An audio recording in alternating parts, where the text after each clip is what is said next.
नमस्कार उमेश के वीडियोस को आपन को स्वागत।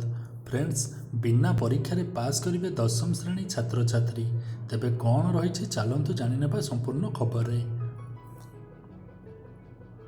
देश में कोरोना संक्रमण द्रुत गति में बढ़ुवा कारण सीबीएसई बोर्ड परीक्षा रद्द करने को दाबी हो आसुला।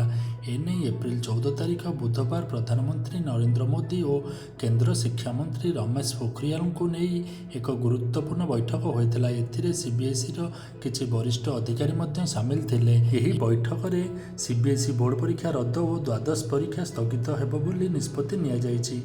केंद्र शिक्षा मंत्री रमेश पोखरियाल एक ट्वीट कर सूचना देइछन्ति 4 मे 2021 रु 14 जून 2021 पर्यंत हेबाकुथिबा दशम बोर्ड परीक्षा को बातिल करा जायछि। दशम श्रेणीर फलाफल बोर्ड द्वारा प्रस्तुत हेबो।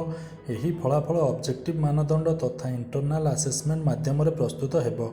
जदि कौनसी छात्र छात्री एही परीक्षा फल को नहीं असंतोष प्रकाश करती तेबे तांको परीक्षा करिवार एक अनुकूल स्थिति रे परीक्षा बसिबार सुजोग दियाजिबो। सूचना थाउ कि दशम बोर्डर 18 लाख छात्र छात्री और द्वादश 12 लाख छात्र छात्री परीक्षार अंशग्रहण करिथान्ते। सेहीपरि पंजाब, यूपी, मध्यप्रदेश और महाराष्ट्र में कोरोना संक्रमण बढ़ुवा हेतु एठारे बहु पूर्व परीक्षा को स्थगित करने ने निष्पत्ति हो सारी।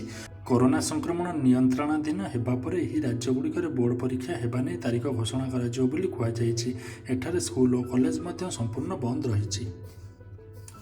तेबे आशा करुच्ची फ्रेंड्स आपण मानक वीडियोटी निश्चिंत पसंद आसीथिबो। तो वीडियो गोटे लाइक करूँ, चैनल को सब्सक्राइब करेंगे और निजर मतामत निश्चिंत कमेंट कर जणाइबे।